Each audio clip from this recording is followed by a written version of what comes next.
Hello everyone, welcome to Jargus Ranger Review. This time we'll be looking at the 19th episode of Super Megaforce, The Wrath. So this starts out with Orion leaving Ernie's. He's quitting his job. Actually, he's leaving the whole planet, since they believe the Armada is done for good, which of course they are not. He's going on saying like, this planet's so happy, when he first came to it, he was only there for revenge. So yeah, he seems to have grown a little bit. Not that we got to know much about him, except his introduction, but out of all the Rangers, Emma seems to be the saddest that he's going. And of course Noah just seems pretty impressed with his ship. Yeah, how did he keep it there this whole time without anybody seeing it? Especially since they're in broad daylight. So he goes up to each one of the Rangers and says an individual farewell to them. Emma gives him a flower and kisses his cheek. She says that now she'll have a part of her with him wherever he goes. So yeah, after our silly cosplay episode, we might have actually got a deeper connection between those two that we never get to see. And for Troy, he gives him a silver bracelet. Can't say I'm sure what he wants that for. But this is no time to get emotional because Tensu intercepts a broadcast from Emperor Mavro to the rest of the Armada. He's saying the real invasion will begin soon. Send all their forces in the galaxy to Earth. And when the Rangers are talking, they say how he's helped them. But no, Troy says it's not just us helping. All the old Rangers have entrusted their powers to them to defend the Earth. But this is no time for introspection either, because back in orbit, Lavera is berated for her failures to protect the Prince and pretty much not doing much to help defeat the Rangers at all. So she tries to redeem herself in the eyes of the Emperor by making her a Megazord that looks like her. And she gets right to work. I mean, Rangers are flying by in a skyship and she just blasts it down. So much that it instantly transforms into the Megazord. And this green woman is on the move because it just clawed in Megazord's face right away. It damages the Rangers, but instead of like holding its face to try and crush it, she just stands there and watches it spark. And Lavera is ready to fight off anything they have against her. Or so she thinks. They use their legendary ninja swarm attack to try and defeat her, but she just creates a barrier that repels it. So they use their ultimate super mega cannon, and it blasts straight through it and finally destroys it on her. Even though it's like the second attack they try against her. No point in saying finally. And to finish off their combo attack, they use their samurai's power to fire smash her and destroy her Megazord. But she escapes the explosion, and the battle goes to the ground, with a couple of royal guards. And of course the Rangers go to fight her on foot. It would have been much easier to just stomp on her and finish the fight right there. But that wouldn't be for a fun episode, would it? But apparently she's got some new tricks, because from her shoulder pads, she fires a bunch of missiles that take the Rangers back. So our clever Rangers start using some legendary powers. Troy becomes Mighty Morphin Red Ranger, while the others become some older members of Super Sentai that didn't get adapted. So Troy fights her one-on-one, because Noah can't have all the good sword fights in this season, while the other Rangers go and fight the guards. And she's determined to defeat Troy to gain redemption in the eyes of the Emperor, but he says that she is wrong, that redemption comes from changing who they are.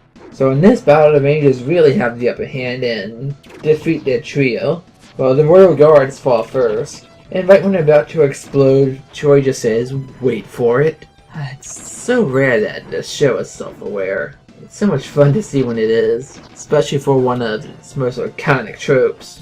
And for the team to break through her missile barrage, they just use a super mega cannon, and that defeats her. She begs the Emperor to make her big and not to abandon her. She begs the Emperor to make her big and not forsake her.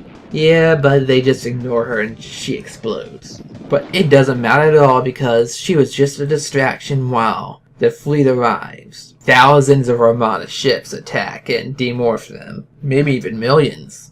And they are all over the Earth, especially our favorite city. So Burley and Ernie and all the other people are just staring up at the sky, not knowing what's going to happen. But of course the main force is in the area where the Rangers are fighting, and Mavro announces his presence there, that he's the leader of the Armada, and that they have no chance in their futile defiance. And of course their answer was they used the Megaforce morph, which he responds to, they've doomed their planet. And so they just run forward towards those ships. And somehow, despite the thousands of blasts blowing up the ground around them, each one of them misses. And they're not even running that fast. Of course the attack is blowing up buildings too and people are running scared.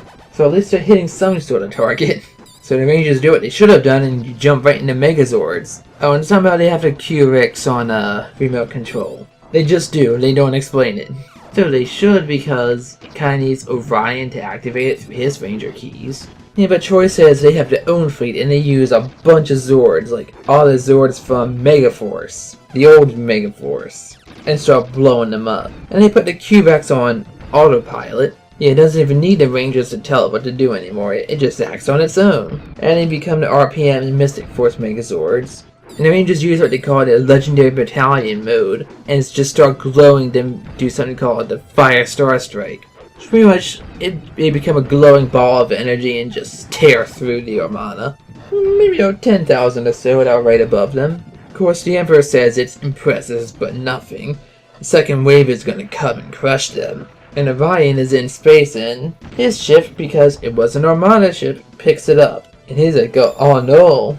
So of course he's gonna come and do something about it, but we don't even see much of a reaction because it cuts back to Earth, where the Rangers are starting to use all their legendary Zords that they've acquired over the season. But all the laser blast just keeps taking them out one by one, till finally they defeat even their legendary Megazord, and it crashes down into the city. And in the next shot we see the Rangers are all passed out in a bunch of rubble and ruins. The city itself still looks like it's in decent shape, but then Mavro projects himself into the sky, his actual self this time, and he gives himself a victory proclamation, and that he'll finish the Earth at dawn.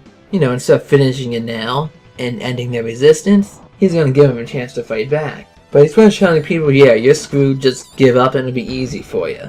We win so we don't have to try, ha ha ha. And then it ends off without even any of the Rangers doing anything. Gotta say, it is very unusual for an episode like this. I mean, we have somewhat emotional moments with the Rangers, then it switches to like 3 or 4 different battles, one right after the other, and then it ends with the Rangers just being completely defeated. Actually, the end of this episode is very like Countdown to Destruction-y. You know, where pretty much the biggest army in the universe is attacking, and the powers of all the Rangers are not doing shit to help. But no, Countdown to Destruction was way better though. I mean, this was a decent episode, but I think they tried to cram way too much in it at once. Because it was only just last time we got introduced to Mavro and the fall of Damaris, and now suddenly all this is happening. Really, this should have been spread out across at least one more episode, just so we can get a fuller impact. Because the action was so fast through a lot of it, you really couldn't feel how powerful the attacks were that the Rangers were doing to win. Or even the Armada. I mean, you could tell they were dominating, but it was going by so quickly it was more like they were just trading blows the whole time till suddenly, boom, the Rangers were defeated. So yeah, I have to give this episode a C. It was not right. I mean, it started and ended good, but the middle? There. It was not that impressive. But hopefully this next episode, which has been hinted at since the start of the last season, will make up for this lackluster penultimate episode. So I'll see you next time for the end of Super Megaforce. Until then, I'm Jargus here, thank you for watching, and let the power protect you.